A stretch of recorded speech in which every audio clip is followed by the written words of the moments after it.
All right. All right, sit down. Airsman, sit down. I'm interested in a number of things this evening as we begin our final presentation. And first of all, I want to know who put this plant here.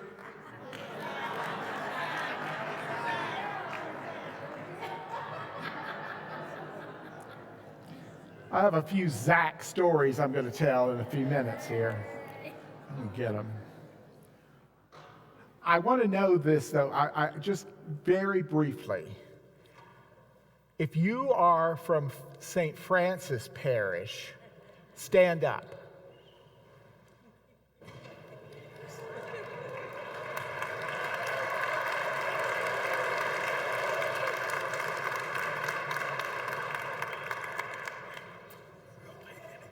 I see. Anybody will be welcome here. The poor, the wretched, the outcast, the airsman. Okay. Listen, it has been a wonderful. I have had such a good time that I'm thinking about moving here. I would love, if this plant wasn't in my way, I'd be fine.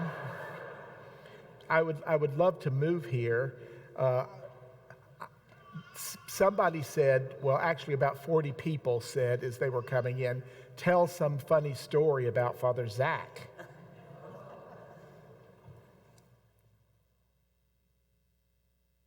I don't know what that is. I hope it's a diamond ring. I'll take it home. Father Zach, there are no funny stories about Father Zach. Father Zach is one of the best, holiest, kindest, quietest people that I've ever known. He did. He sent me some cash. Was that the dog back?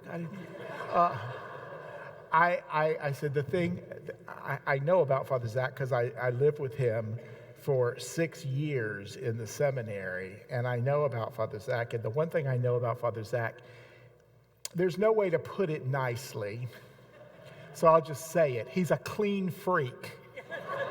Absolutely. So I'm sitting there in the little kitchenette in the rectory, and I'm having a grand time. You know, we're just talking and saying things.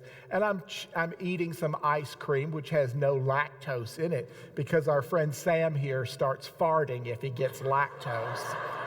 I better be careful. I've got to ride home with him. So, but I'm eating my ice cream, and it's all going very well. And I tell you, you can't even so I'm having this, and he just grabs the spoon out of my hand and starts washing it. He's like washing it. I'll bet he runs that dishwasher 10 times a day with the same dishes in it. That's my story about Father Zach. I wouldn't tell anything else. He is a wonderful, wonderful person, and Monsignor and he are a perfect match for each other. That's a cage match. Lord have mercy. But yes, so it was wonderful. So today I had a goal in my mind that I wanted to go to Nauvoo. How many people have ever been to the Nauvoo? More people than are from St. Francis, that's for sure. So I wanted to go to the Nauvoo.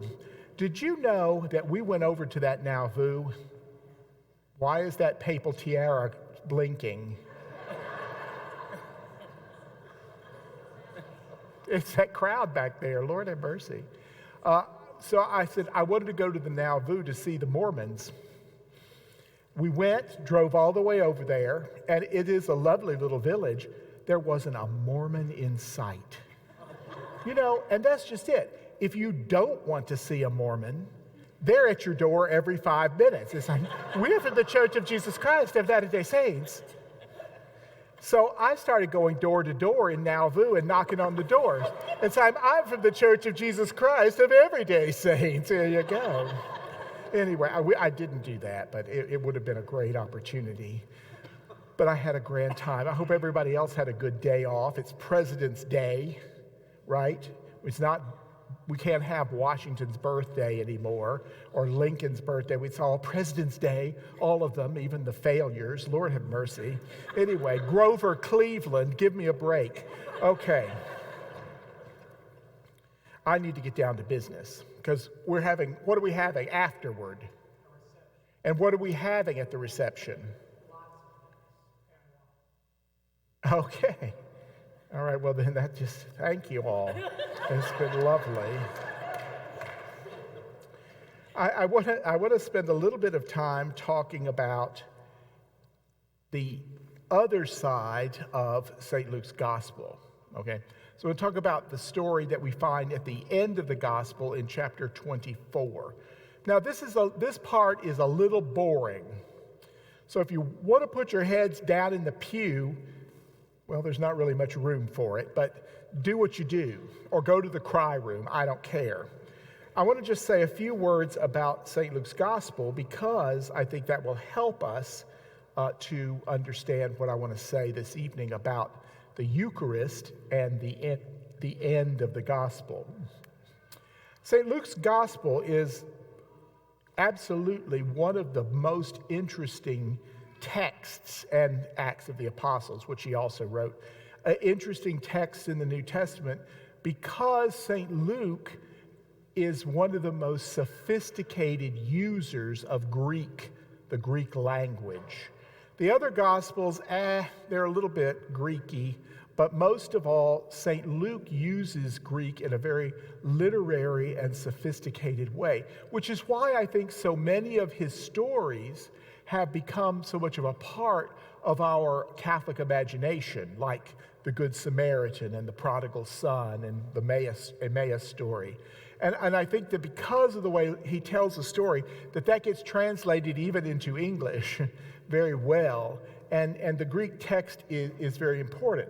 But as I said last night, St. Luke is also a Greek writer. He writes as a Greek would write for Greeks to read. It's not about Judaism. It's not about Judaism at all.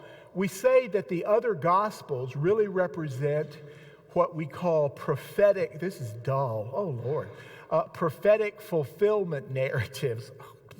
And by that I mean, you see in Matthew, for example, that everything Jesus does was to fulfill what was said through the prophet Isaiah. Luke's not interested because his people didn't know anything about the prophet Isaiah. None of that is of interest to Luke's audience. They're not Jews and they don't know about Judaism or care about Judaism. But they are interested in Greeks. And that's where we find St. Luke showing us things in the gospel that would have appealed to a Greek audience that we may not appreciate today because we just don't know that original context very well. It's very interesting when you think about it. Almost all of our imagination about the Gospels is about Judaism and its fulfillment in Christianity. But most of the early Christians, particularly after about the year 80, were not in any way associated with Judaism. They didn't know about Judaism, they didn't care because of the preaching of St. Paul to the Gentiles, right? And so Paul is preaching to the Gentiles. St. Luke, as we know, is a companion of St. Paul, and they are preaching to a completely different group. So Jewish Christianity is really pretty much over by about the year 80. And now what we're seeing, particularly with the emergence of a gospel like Luke and Acts, is something that is completely different. Also, St. Luke is very much engaged with understanding his story as a journey. And that is his great metaphor, if you will, his great symbol of what discipleship is. It is a journey. It begins in a certain place and it ends in a certain place, and along the way we encounter different things that it's going to build our faith, which is exactly what he does. In the gospel, he sends his disciples who in chapter 9, did you hear that? That's Mississippi. In chapter 9, he gets 80 more disciples. You know, we have this idea, probably from watching The Chosen, that Jesus kind of hung around with just a couple people. You know, there were a dozen of them, and we don't even count Judas. And they walk around and do things. No, there was like a troop of about 100 people that were following Jesus, and probably even more than that. And those are the kinds of things that we need to have in our mind as we're going into the gospel, to see what the gospel is going to teach us through things like discipleship is a journey, or by looking at how a writer like St. Luke uses things like character, like the names of people, or places, like what we're going to encounter tonight, Emmaus. And so all of those things have a very important role to play, so that if you're reading the gospel, for example, and you come across a proper name, it should make you kind of say, oh, I wonder what that's about, because it's about something. Or a place, and I wonder what that's about, because it is always about something. But nevertheless, St. Luke, like the other gospel writers, are always going to be focusing on the core of our faith. And, you know, I think it's very interesting, particularly perhaps in today's church. I think it's very interesting that we have very important ideas about what we think is significant. You know, I'll tell you this story, but when I was a young priest, if you can imagine that, when I was a very young priest, I mean, I was like 12 years old, I think. No. I was sent to a parish, and this parish was getting ready. It was a cathedral parish, and the parish was getting ready to undergo a renovation, which is, it's always a disaster, Monsignor. If there's a renovation in unfolding, you know what you need to do? Yes, leave. You need to run. You need to leave if there's a renovation. You get out, because you're not going to come out unscathed. And they were having a renovation, and it was very interesting. I went to this series of meetings, and I said, what is the most important thing in this parish physically? Because, you know, that's what you want to know. You don't, you know. And guess what it was? It was, and I don't know that I'd ever really even noticed it. It was a statue of the Infant of Prague that was about this big, and it was in a little case in a corner of the church. And that's the thing that so many people in the parish identified as the central thing for their parish.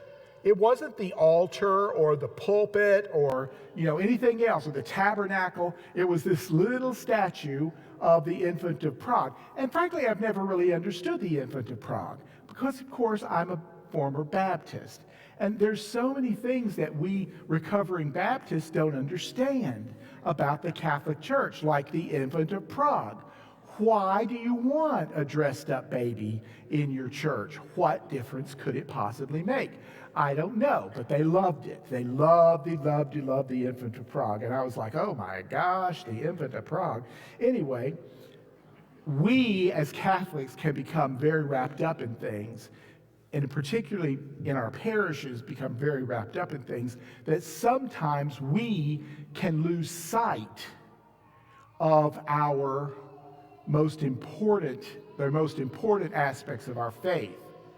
And this is also true, I believe, in this day and age, when many of our Catholic people, not here, and certainly not even in Quincy, but in other places outside the Diocese of Springfield, people are very under-catechized. Not here. I mean, I'm just looking out at the PhDs in the crowd tonight. But there are many Catholics in our church today that are under-catechized. You know, I was giving a talk not too long ago to the parents of a group of young people who were preparing for confirmation. This is for dramatic pause. And I was giving this conference to these parents whose children were preparing for confirmation. And I said, don't be surprised if your children come home and start asking you questions about various aspects of their faith. And they're like, okay. And I said, for example, maybe someone will come to you at home while you're, stirring the chili, and we'll say, Mom, today we learned about perichoresis in our confirmation class. And, don't be surprised if the mother says, I'm going to wash your mouth out with soap, you little bastard. We don't understand. And this is the thing I've always said, with adults, if we don't understand our faith, then children will eventually get the message that it doesn't matter what we believe. And being in the church and thinking about God really doesn't matter once you're grown up. Now, that's not here, of course, in Quincy, which is highly sophisticated in terms of the spiritual life.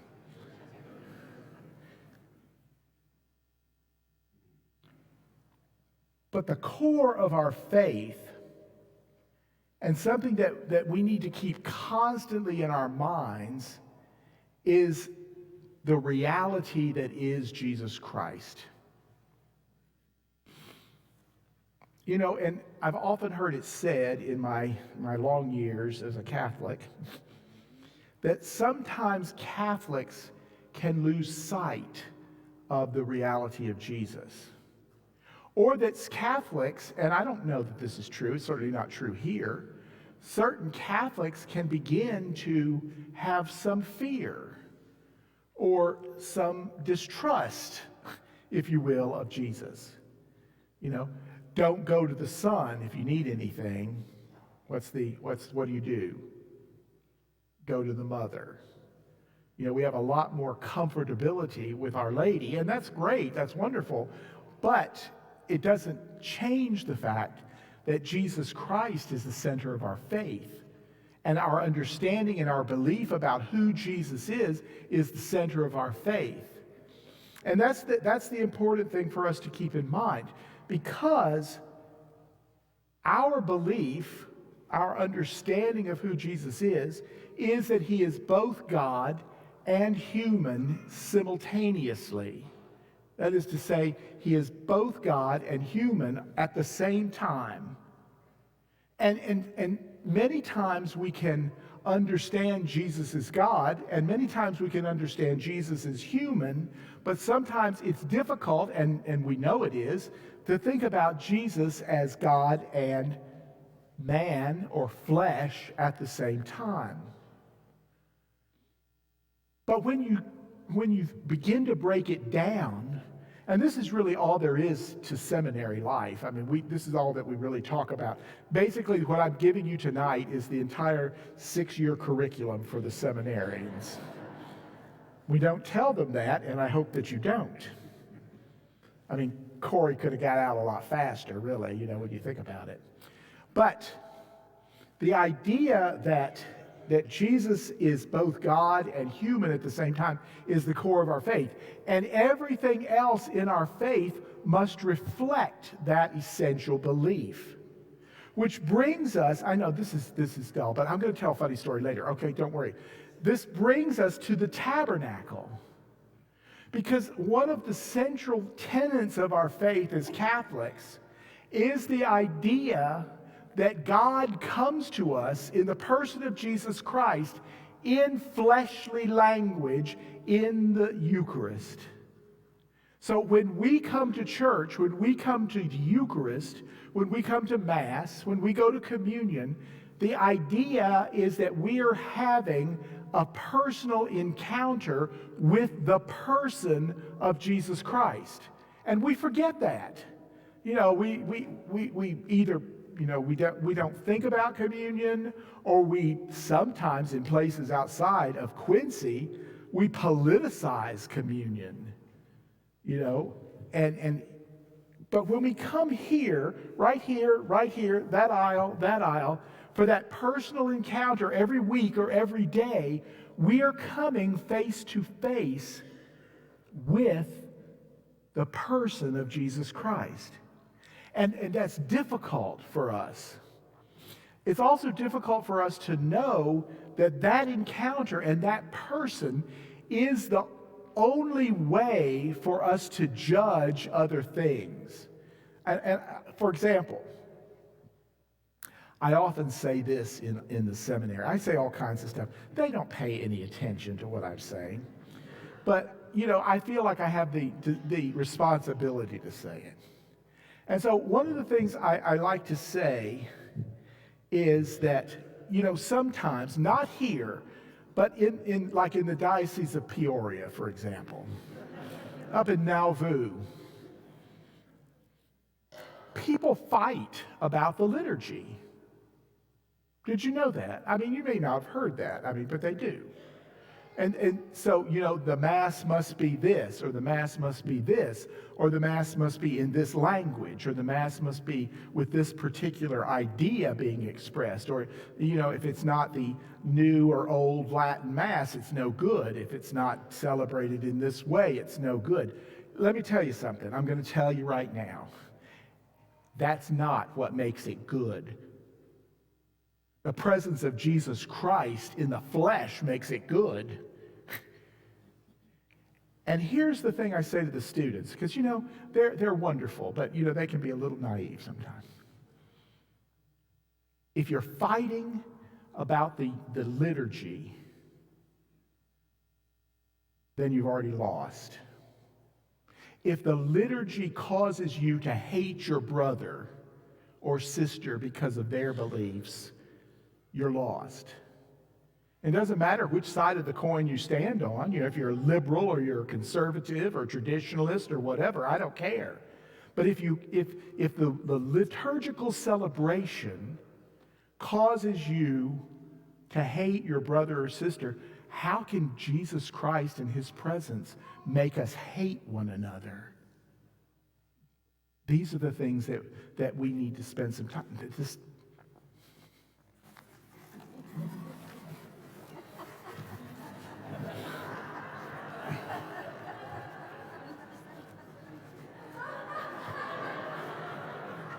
I blame you. There you go.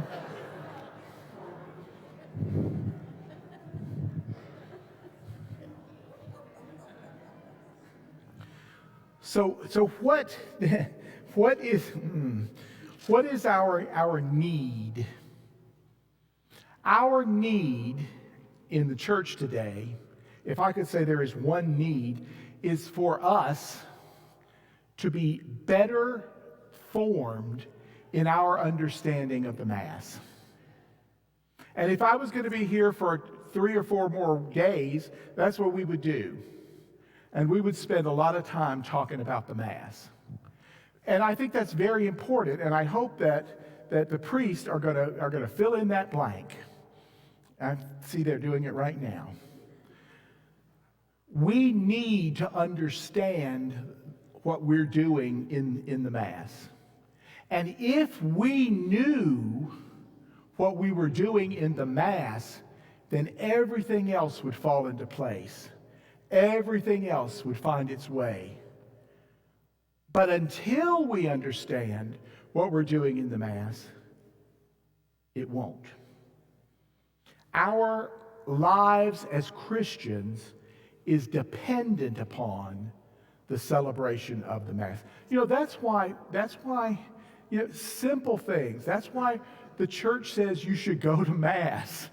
You have an obligation to go to Mass. Why? Because you can't understand who you are as a Christian unless you go to Mass. And that, of course, is because here we encounter that sacrament that is at the same time divine and human, or physical, or corporeal, or fleshly, or crazy simple bread.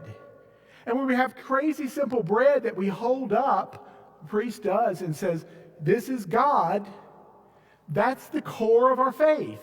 That's all there is. Everything else falls from that.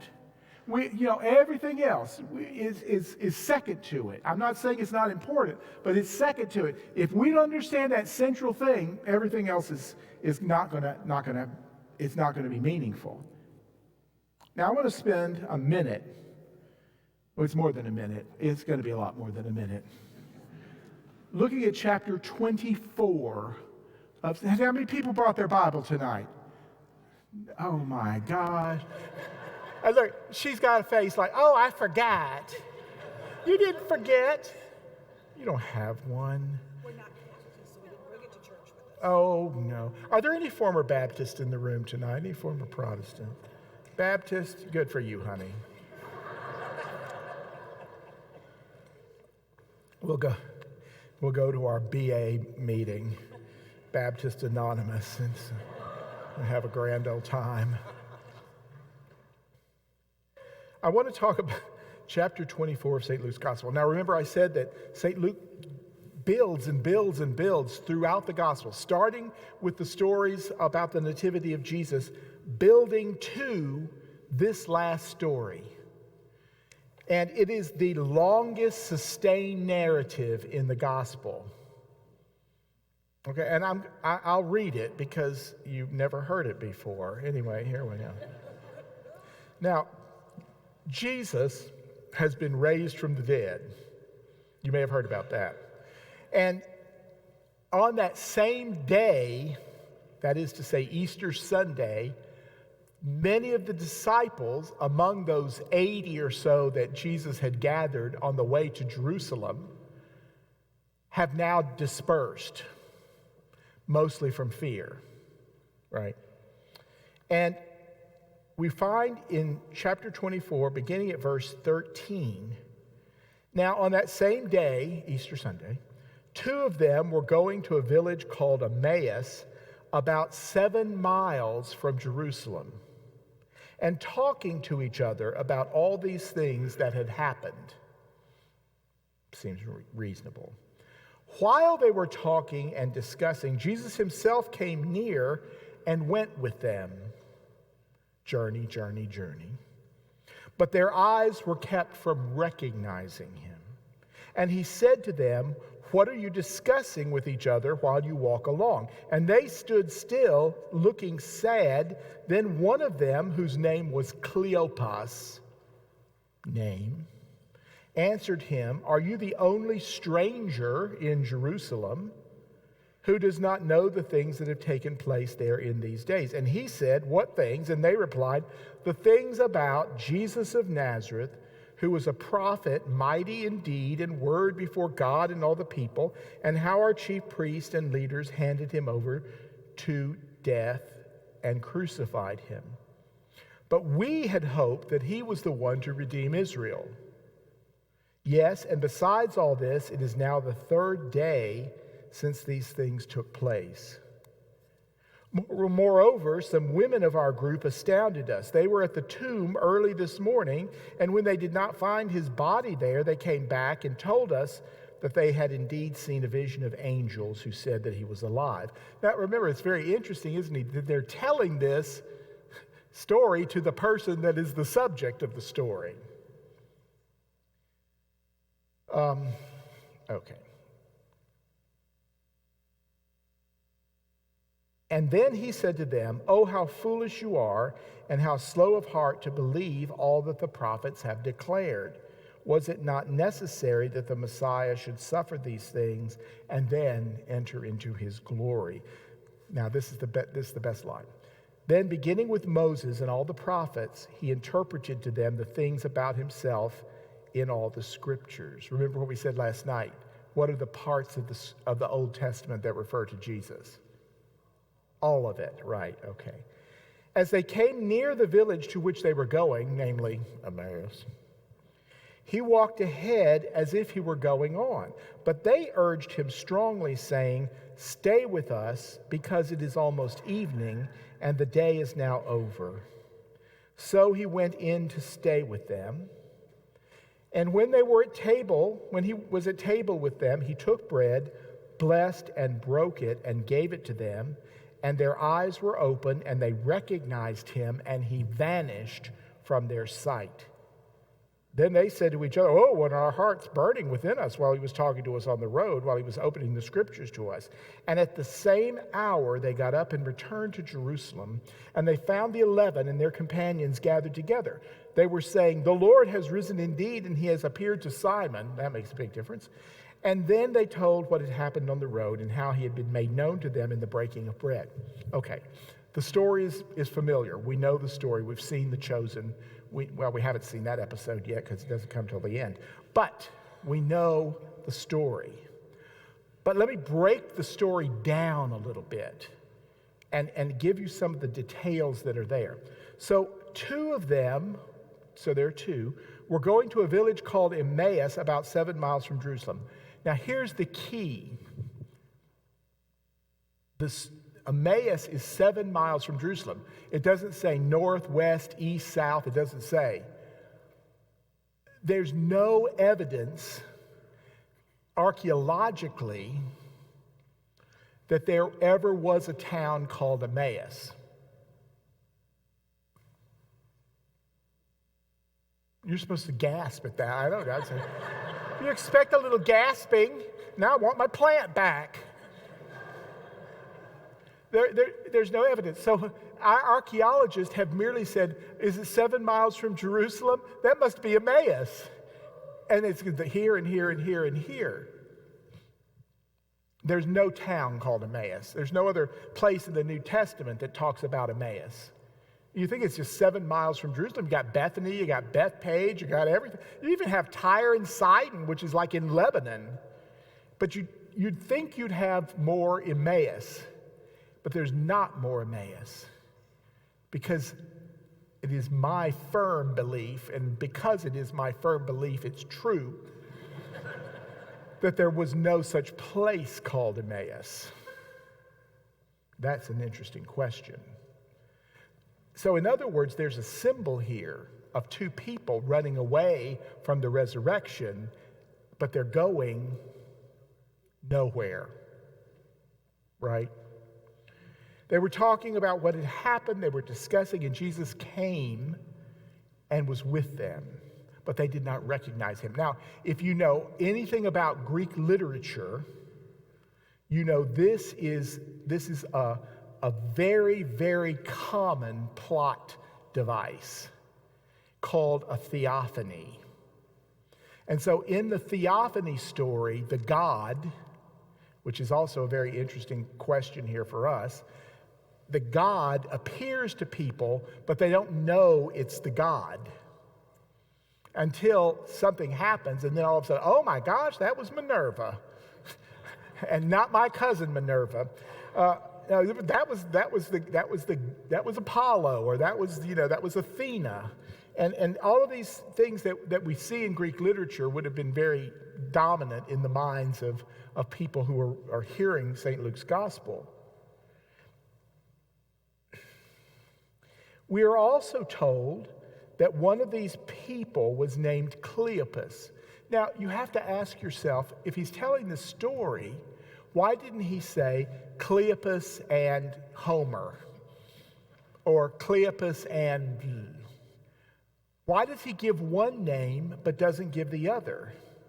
And of course, because in the Greek ideal, the absence of a name is the invitation for the hearer of the story to invite themselves into the story.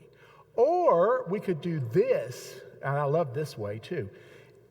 Cleopas never shows up anywhere else in Luke's gospel. But in John's gospel, there is a secondary character called Clopas. Cleopas, who knows? Who we were told, was the husband of Mary, who stood at the foot of Jesus' cross. So Mary and Clopas must have been quite close to Jesus. Is the other Emmaus traveler a woman?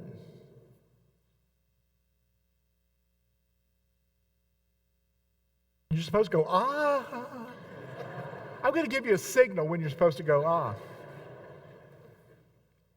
They're walking along. They say, here, They're downtrodden, they're upset, they encounter the stranger, they hear the story, they tell the story, and Jesus then explains the scriptures to them. Now, you think since everything in the Old Testament refers to Jesus, and it says in the text, he interpreted to them the things about himself in all the scriptures. That is a long walk. The whole Bible. They get to the town. He says, I'm going on. They say, no, stay with us for evening draws near. Now, that's a very important line in the story. Why? Because it indicates that these two people, whoever they are, thought that, we're told, that their experiment with Jesus was a failure. But in fact, they have learned the central lesson of St. Luke's gospel, which is hospitality, kindness to strangers, outreach. He goes in, and then we have this formula. And this is extremely important because this comes throughout the New Testament. St. Paul has it. All of the Gospels have it. He took the bread, he blessed it, he broke it, and he gave it. So take, bless, break, give is the formula that you see throughout the writings of St. Paul, etc.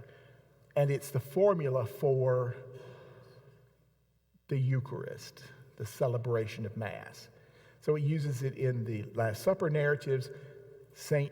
Paul uses it in explaining that in the celebration of the Eucharist, that what Christians do is they take bread, they bless it, they break it, and they give it. And then, this is the line though, isn't it? Their eyes were opened and they saw him in the breaking of the bread. They recognized him in the breaking of the bread. And then what do? The frightened disciples get up from the table and go back to Jerusalem. Hopefully, it didn't take them as long to get back. Maybe they took a cab. I don't know. They get back to Jerusalem. They're at the upper room. Hey, let us in. And then they go in, and the other disciples are like, well, Jesus appeared to Simon. And they say, well, he appeared to us too, and we're not nearly Simon. Anyway, this is important. And then the gospel just ends. So it's very important that we see what St. Luke is trying to do. Through the gospel, he is leading us to the end story. And of course, for St. Luke in his Greek understanding, that means that he's come to the end, and now he's going to tell you what your whole life as a Christian means. Two disciples were walking along the road. Wherever two or three are gathered in my name, boom, I am in their midst.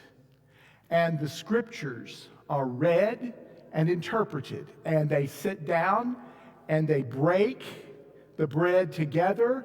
And Jesus appears. And why does he disappear? That's a key, interesting question. Because he didn't need to be there now that the bread was there. And then they get up from the table and go back to tell the good news. They're evangelists. So what happens? Gathering, scripture, bread breaking, evangelization. It is what? The Mass. The whole of the gospel is leading us to the Mass. All of our discipleship is leading us to the Mass. I think that's that's the central point. We must understand ourselves through the Mass. We don't know who we are outside of the Mass. This is so key to St. Luke's understanding. And yet, how often do we put the Mass aside? You don't need to think about that. Oh, if I don't make it this week, it'll be fine. The truth of the matter is, I go back to that thing I said last night. The truth of the matter is, we cannot survive without that. It'd be like an Indiana Jones story. We'd all just evaporate. We need it. Why? Because Christ's presence in the world is an essential. Now, I'm going to tell you now a story. Now, you're thinking to yourself, oh, but it's only 10 after. He can't start the story yet because it's too early. This is a long story. I told you, and I confessed to you, that I was born into a Baptist family. I wasn't born into a Baptist family. I was born into a super Baptist family.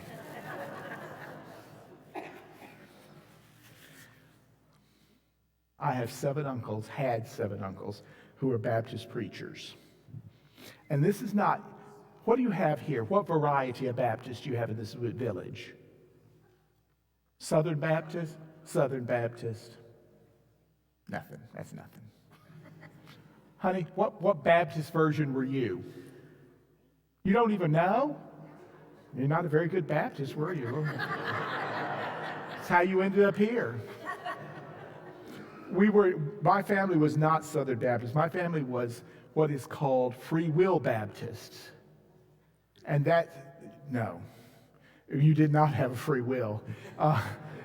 But this was much more kind of conservative. And Free Will Baptists believe that if you're not a Free Will Baptist, that's it. There's no hope. And you're going to hell, And my father had one sister who became a member of the Church of Christ. And the family almost tore her limb from limb. She was the last one of the siblings. My father had 15 siblings. She was the last one of the siblings to die. I said she did it just for spite. That she killed off all the Baptists and remained. I come from a super Baptist family. And, people are always like, we have to go to Mass on Sunday because it's Sunday and we have to go to Mass. And we have to go to Mass. And God forbid that Mass should last more than, 40 minutes, 30, 45. That's your rule.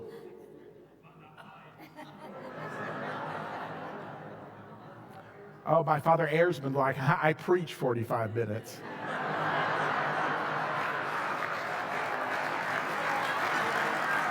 No. He will not be encouraged. That ego is big enough already. Get your feet off the furniture. Baptist, we would go every Sunday to Sunday school. No Sunday school. Catholics don't have Sunday school. Sunday school, hour and a half, Bible lessons, adults, children, everybody. Then church. Then you went home and you had fried chicken. That's required. And then in the evening, you went back to church. And you had training union and the evening service. And on Wednesday, you went to evening services. And we also believed my father was a very, very devout man. He was one of the only brothers that was not a preacher. And he was a very devout man, and he believed in tithing. Have you ever heard of tithing? So in the Baptist church, you have to tithe. You really have to give 10% of your gross income. And then you have to give a love offering, which is an additional 10%. So every week or month, 20% of my father's income went to the church. Nobody thought twice about that. That's the way life was, right? What I want to indicate is that we were very good. I was baptized when I was 11 years old. And I was baptized in the river. And my family, I had grown up. I'd grown up with all of this stuff. I'd grown up reading the Bible. We read the Bible at home every night together. I did not eat out in a restaurant until I was like 12 years old, maybe later. You know, you just didn't do that. You ate at home, you had your Bible study afterward. And my parents weren't what you'd call fanatics, but they were serious about their faith. I mean, they were practically Mormons.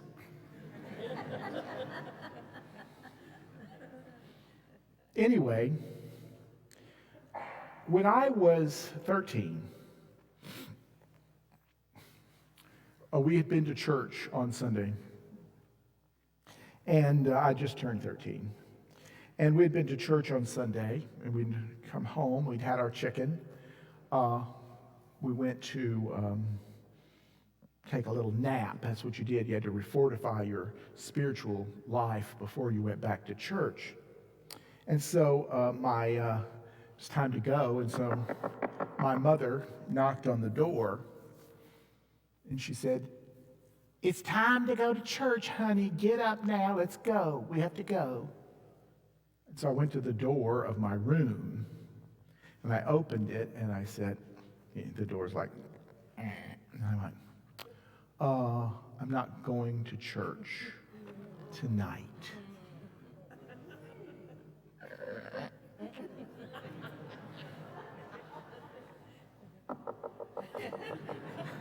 "Honey, are you sick?" "Oh, no, I'm not sick, but I have decided to become a Roman Catholic."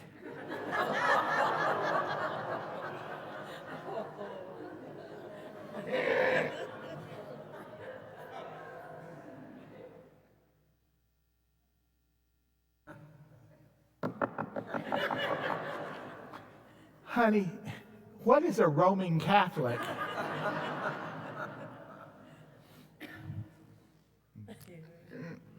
Not roaming, Roman. And it's a religion, just like being a Baptist. "Thomas, get in here. Your son wants to be a Jew."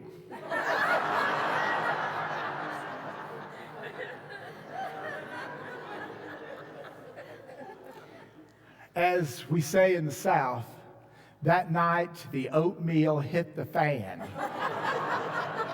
That's not what we say, but that's what I say in church. Lord, there was crying and there was screaming. My mother was like, "How can this happen? What is going to happen?" My father's like, "Calm down, honey. He'll be fine." So that night, they called my grandmother to come in and try to talk some sense into me. That did not work. They later in the week called the deacons from the church to come in. They called the preacher, Brother Dampier, to come in. None of that was going to work. I was not going to be moved. And then my mother came up with a solution. She said, "Why don't we try shock treatment?"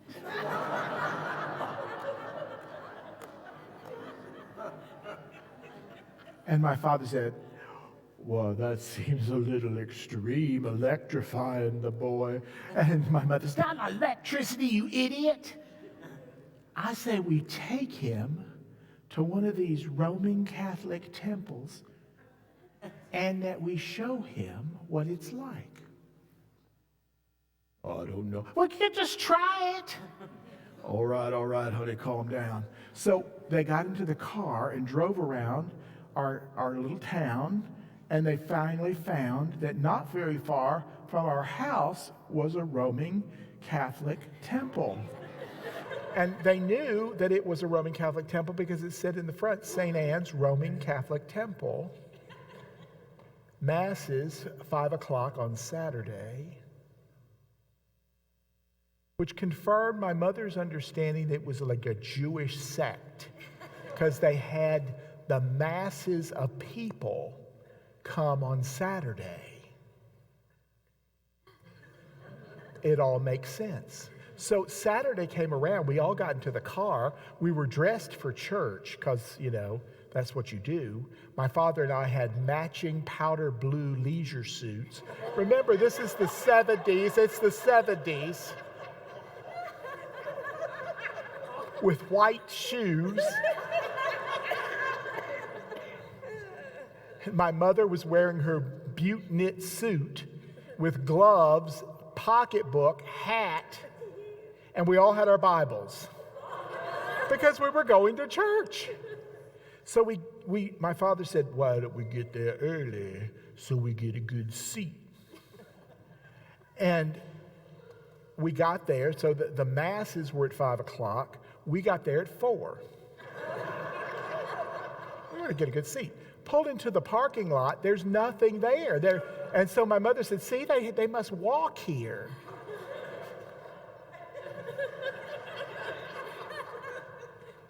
So we got out of the car with our Bibles. We come into the back of the temple and we come in the door. It was pitch dark in there. Pitch dark. And so my mother said, get into that back pew. Said, nobody will want to sit there.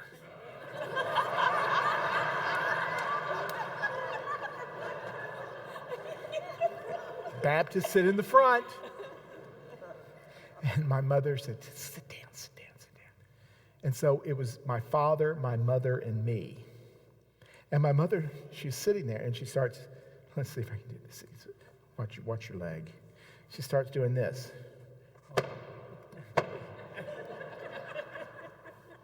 She said, what do you think that thing's for? I don't know, Mother. Said, I thought you knew all about this. I don't know what it's for. Should have never figured it out because Baptists never kneel. And then the eyes started kind of adjusting to the gloom, And so my mother's like punching me in the rib. She said, what do you think? What do you think that is over there? There's a statue over there of a woman who's having the open heart surgery.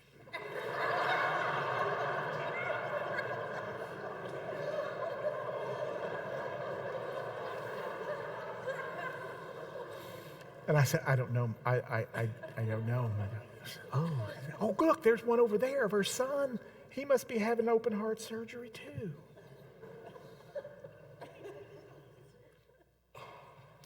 What do you think is in that gold box up there? I said, I don't know. I thought you knew all about this. You're the one that brought us here. I said, I don't know. She said, I bet that's where they keep the collection. And why is there a picnic table up there? I said, I don't know. She said, you're the one that brought us here. I thought you knew all about this. I said, I don't know. So we sat there and nothing happened. I mean, it was dark as pitch in there. Nothing was going on. And finally, somebody came in on the side door, like that door. And I swear to you, this is the truth. It was a man wearing a black evening gown.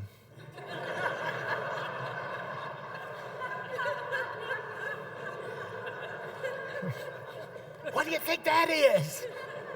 I said, it looks like a man in a black evening gown. I said, why? I said, I don't know. You brought us here. The man in the black evening gown went into a broom closet. And then some people started kind of trickling in the back, and they all went in the broom closet. But they didn't ever come out with any brooms.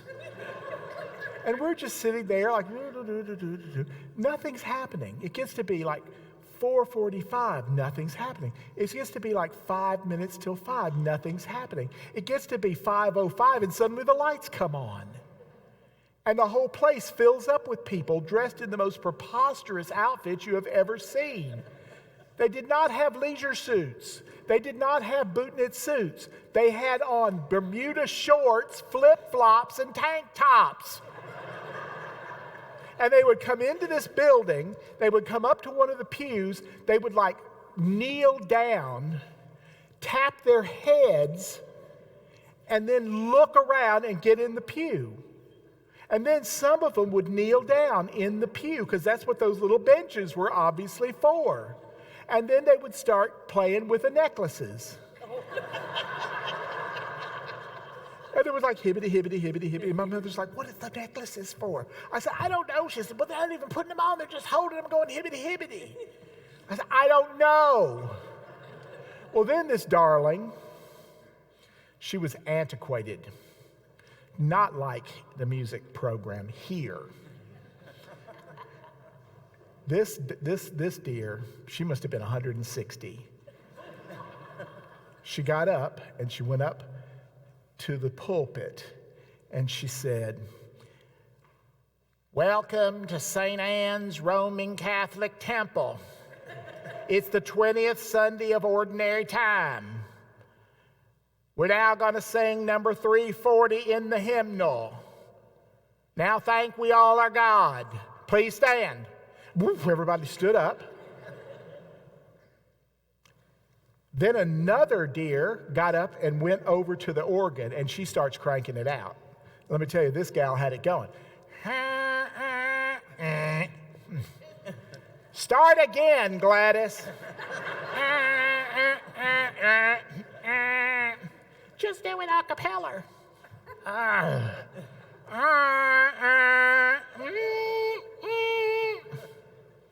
Well, we're in the back with our, we open our hymnals, and then finally figured out where we're supposed to come in. And so we started out, "Now thank we all our God." And everyone in the temple just turned around. We didn't know we weren't supposed to sing.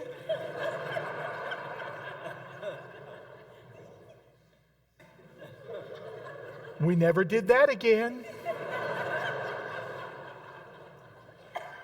Well, then they had a hibbity-hibbity, and then, now this was the thing, I've never seen a thing like it in my life. A little parade started coming down the aisle. There were little boys who were cross-dressers. And they had on black evening gowns with a white negligee over it. And then, it gets better. One of them had a flaming pocketbook that was smoking as he came down the aisle. And then the grown-up, this was the grown-up at the back, had changed out of that black evening gown into a white evening gown and a Mexican poncho.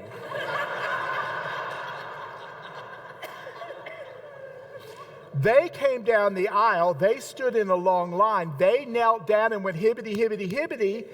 He went up. Now get this. Poncho Boy gets up, goes up there, and licks the picnic table.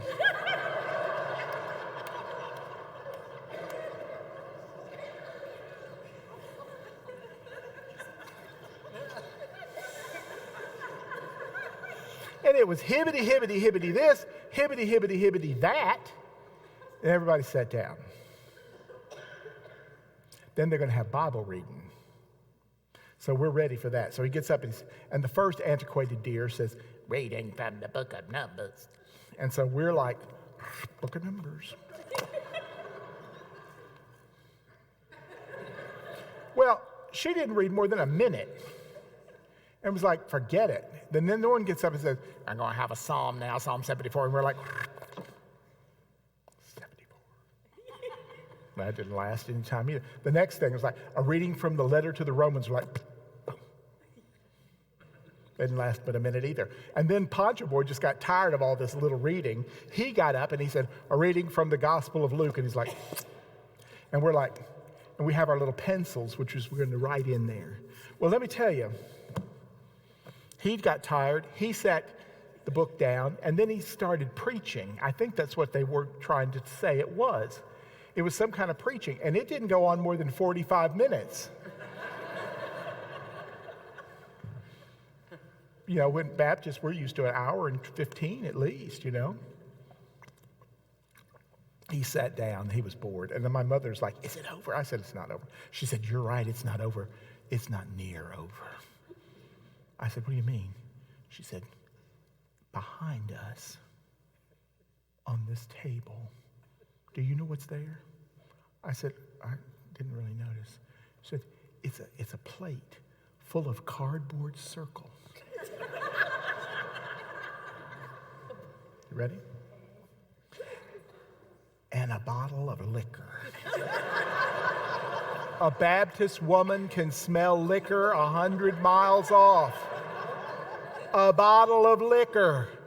And she said, if these people get liquored up, we're lost. Well, somebody came to the back. They got the liquor. They got the circles. They went up to the front.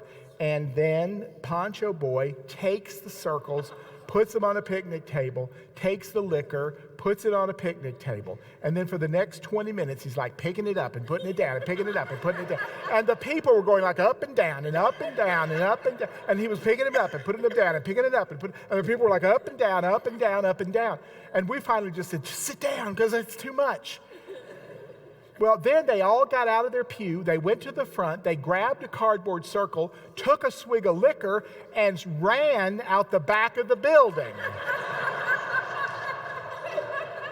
So that by the time that business was over, there was nobody left except 6 cross-dressing children, a man in a Mexican poncho, 2 antiquated things on the music, and 3 Baptists in the back. Well, he did one more whoop-de-whoop, and he was out the back with all of them. The lights went out, and we were like, oh, no. And my mother said, my mother never said anything wrong. She never said anything wrong. She turned to my father, and she said, what in the hell was that? And before she could get up, she said, get out, get out.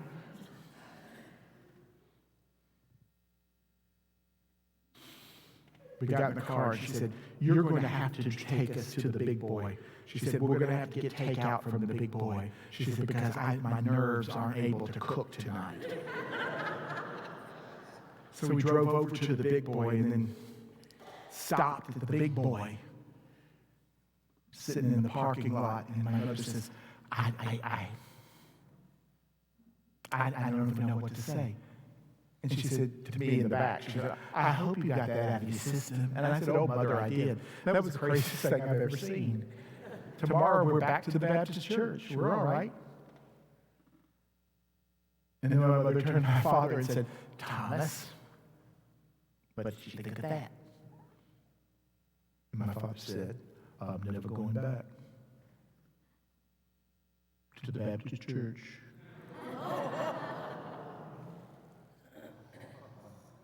The hairs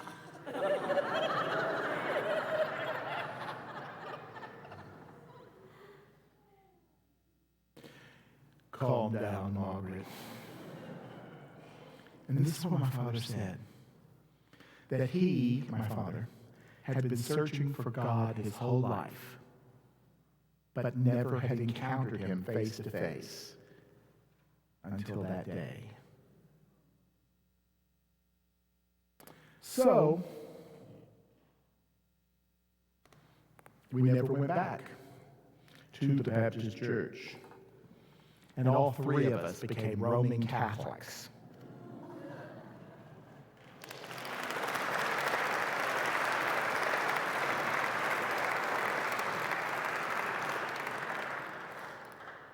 And it suits us fine, even until today. But Zach, it's time for you. He said, You can't end it till I come up and say something.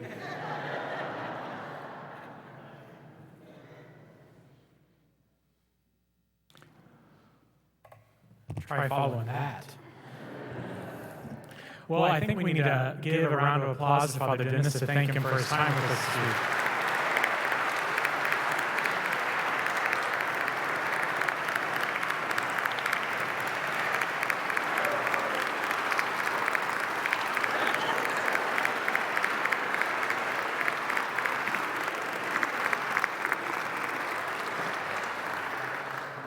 Father, you've been rector how long?